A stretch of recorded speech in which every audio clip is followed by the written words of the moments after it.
Good morning, boys and girls and families. Thank you so much for helping out with your students' learning during this very interesting and new time that we're all going through. Today is day one of our remote learning. Wow, I can't believe we're about to go on this journey, I guess we'll call it, together, but I'm so glad I have supportive families like you to lean on and to work with during times like this. Today is Monday, and typically at our morning meeting on Monday, we always start with our name card greeting. So I'm going to start by greeting all of you. Good morning, Gabe, Sophie, Evelyn, Lily, Ava, Brooklyn, Adelaide. Good morning, Nathan, Gavin, Jordan, Lacey, Lauren, Sierra, Francesca, Penny, Owen, and Emmeline. I wish we were all together in our classroom, but I know that you're going to work just as hard at home and make me very, very proud. The next part of our meeting is share. Typically, we share something that we did over the weekend, something good that's going on in our lives that happened over the weekend, or anything we're feeling excited about. I'll go first and then share with me through the Remind app or through email and let me know what's good that's going on in your life. What did you do over the weekend? What are you having fun with that you wish that you could tell me right now? For me, I loved the fact that I got to go out in the sunshine this weekend. We stayed outside in our yard and did a lot of playing, some raking as well. But I was really excited to see that Kian, my son, learned how to push this big toy truck that he has down the hill. He loved it and he kept picking it up and we would push it back down the hill. It was a ton of fun. The next part of our greeting is an activity. Now it's kind of hard to play a game all together, but I have a game that you can try with the people you're home with today or you're working with today. This game has to do with categories and the alphabet. Since it's Monday, it's close to breakfast, let's choose cereal as our category. Types of cereal, names of cereal, brands of cereal, any of it goes. So if I'm going first and the category is cereal, the first letter of the alphabet is A. So I'm going to choose a type of cereal or a brand of cereal or a name of a cereal that begins with an A. Today I'll choose Apple Jacks. The next person that I'm playing with will then have to choose one that begins with the letter B. They might say Banana Nut Crunch. If it's back to me, I have the letter C now and I'll say Captain Crunch. Then it will go back to my partner, and the first grade team has created a schedule that you can choose to follow based on what the state wanted us to develop for times of academic learning. So we were asked to come up with plans that worked for 30 minutes of ELA, that's reading and writing together, 30 minutes of math, and 30 minutes of either social studies or science. That's how it works for the first grade. Now you also have 30 minutes of lesson plans in there for a specialist activity like music, art, library, or PE. We included plans for art because we don't have music right now. We had music at the beginning of the year and now we've moved into art. Following that schedule is best for your students for creating a sense of normalcy. Do that. We just wanted to give you as much support as we can. Also, I want to remind you that my office hours are every day from 8 to noon. I will be available to either give you a call if you're needing support on something. We could conference on an online platform called Zoom. It's essentially FaceTiming, but through a business professional site. So I could video chat if your student needs a pick-me-up or wants to just check in, see, and talk to me. Be happy to schedule something like that during that time with you. Also my email, and if you send me an email ahead of time, I can give you a call. You can't call me, but I can call you and talk you through any struggles that you're having or any problems that you're having with the lessons. I will do my best to check my email again before 3 p.m. Thank you for being so gracious and supportive of me and all of the other teachers who are working hard during this time. Let's go ahead and take a look at today's message and plan. Final part of our morning meeting is reading the message. This kind of is a letter that goes over what our plans are for the day. Let's go ahead and read that. Hi friends, today you will read a short A poem and illustrate it. Then you will fill out a weather graph and practice your addition facts. Finally, you will journal the weather and read about seeds. Love, Mrs. McCormack. Inside of your folders that you received with all of your work has the letter, and it has a suggested daily schedule. Again, this is not something that you have to follow, but it's something that we came up with that would be beneficial for the students during this time.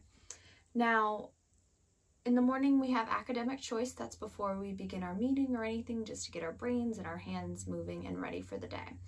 Then we have our morning meeting. I'll be sending out an email or a video message, maybe even both, each day to let you know kind of what the day's tasks are and to check in with each of you. Then we move into literacy. That's where today you'll be reading the short A poem and illustrating a poem, but each day is bulleted out for you. After that, we've put in our specialist time, library, art, and PE. We don't have music right now, so plans aren't included for that. It doesn't mean that you can't supplement as you would wish.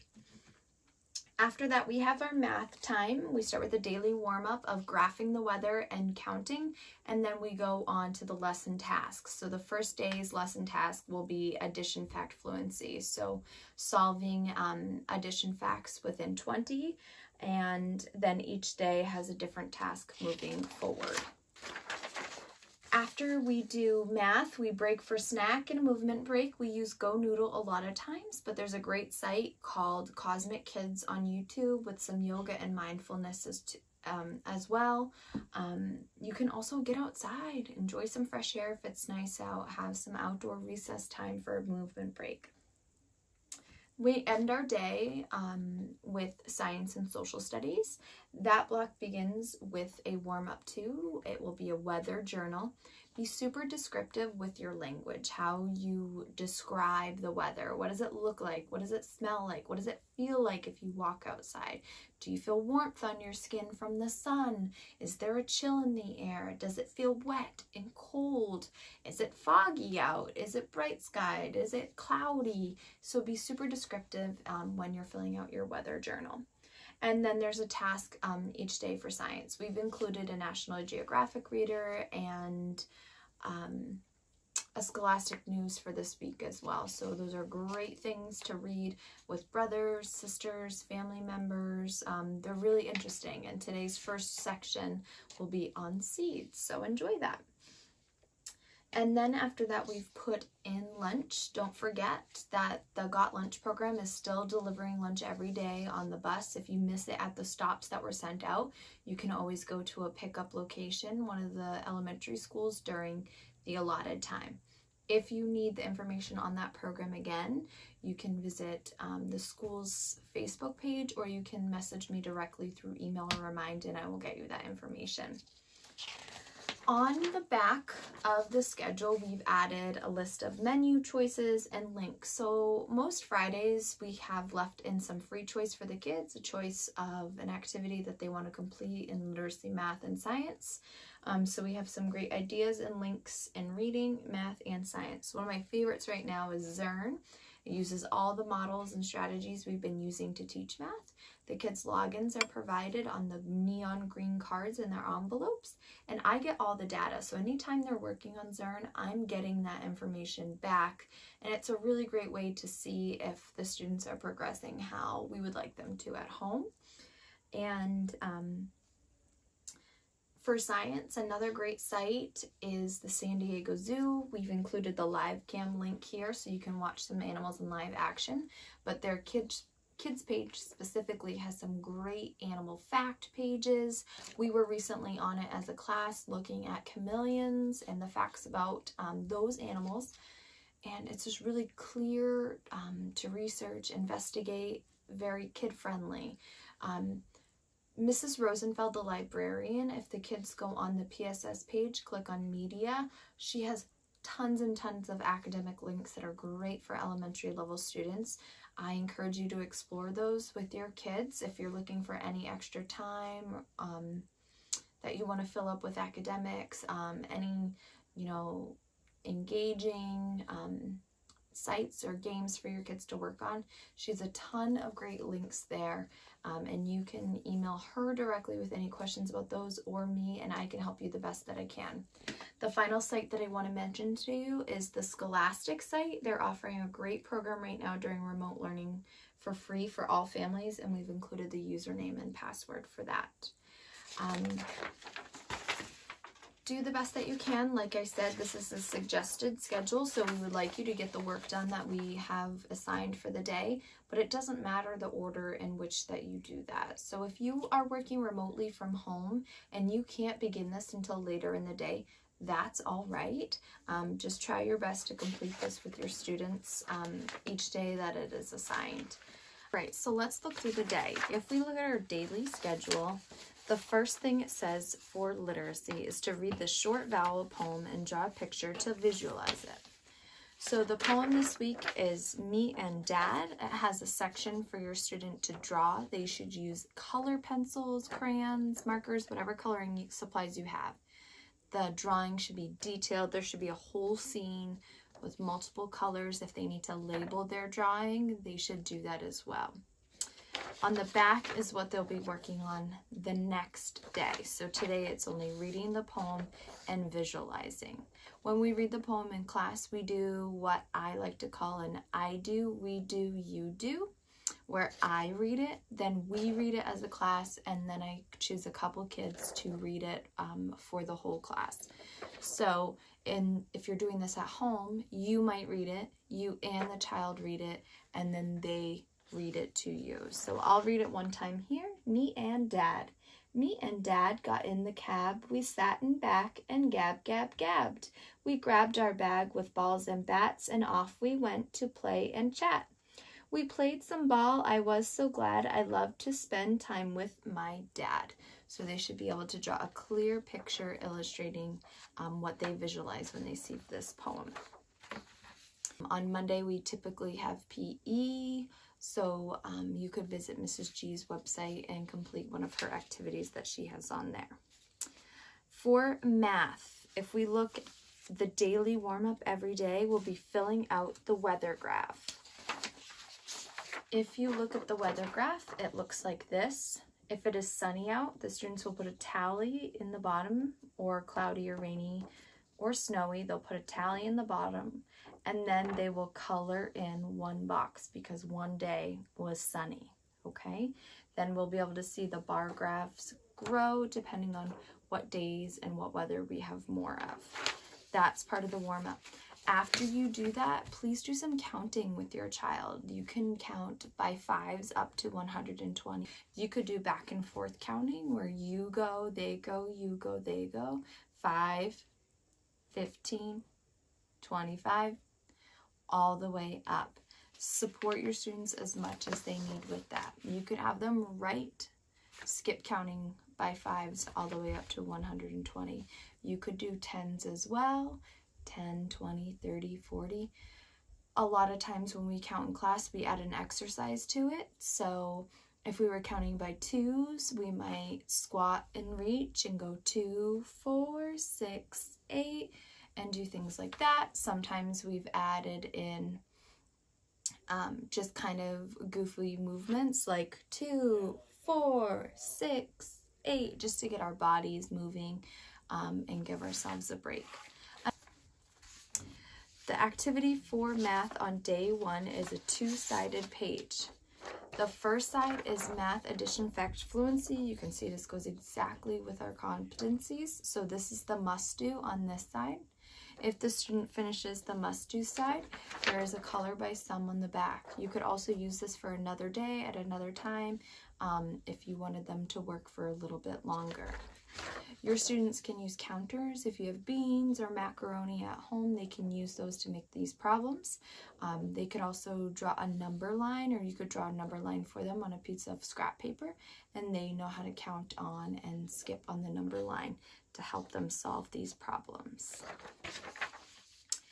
And the last academic thing we have for the day will be in science.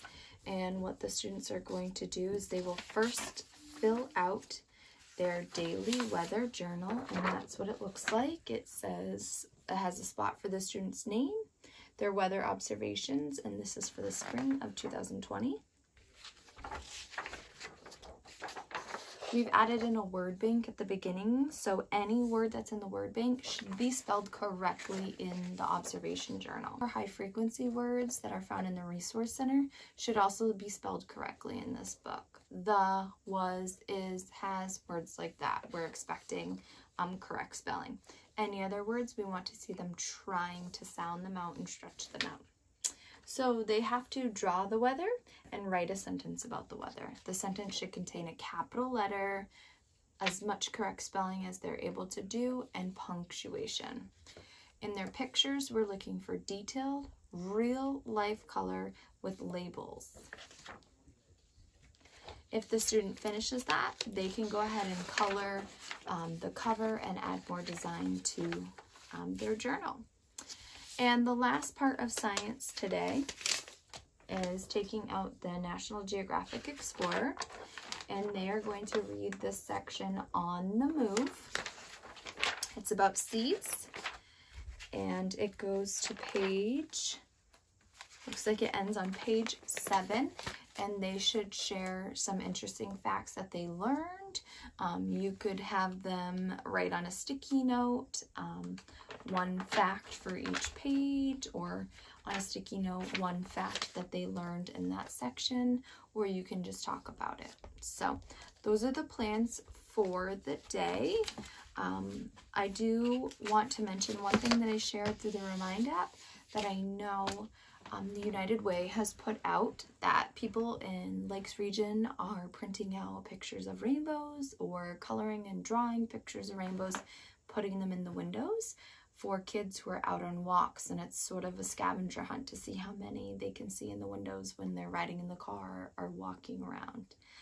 But please contact me with any questions. I miss you all so much, and I hope you have a great time learning at home with your families. I can't wait to hear how today goes, and keep in touch. Send me your pictures of your learning. Send me your pictures of your completed work.